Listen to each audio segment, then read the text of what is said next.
નમસ્કાર, આપ જોઈ રહ્યા છો નેશન પ્લસ ન્યૂઝ. હું છું આપની સાથે હેતલ ભગત. આજરોજ એન્ટી કરપ્શન બ્યુરો દ્વારા કરજણ મામલતદાર સેવા સદનના સર્કલ ઓફિસરને ₹10,000ની લાંચ લેતા રંગે હાથે ઝડપી પાડવામાં આવ્યા હતા.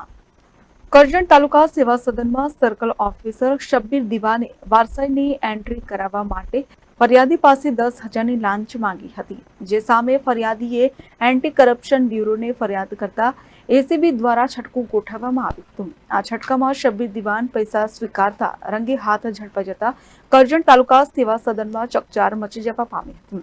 કરજણ તાલુકા સેવા સદનમાં એસીબીએ સફળ ટ્રેપ કરતા પંથકમાં ચકચાર મચી જવા પામી છે, તો લાંચિયા અધિકારીઓમાં ફફડાટ ફેલાઈ જવા પામ્યો છે.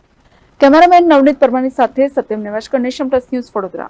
સમાચારોના સતત અપડેટ મેળવવા માટે અમારી નેશન પ્લસ ન્યૂઝની યુટ્યુબ ચેનલને સબસ્ક્રાઇબ કરો, બેલ આઇકન દબાવો અને જોડાયેલા રહો ફેસબુક, ઇન્સ્ટાગ્રામ અને ટ્વિટર પર.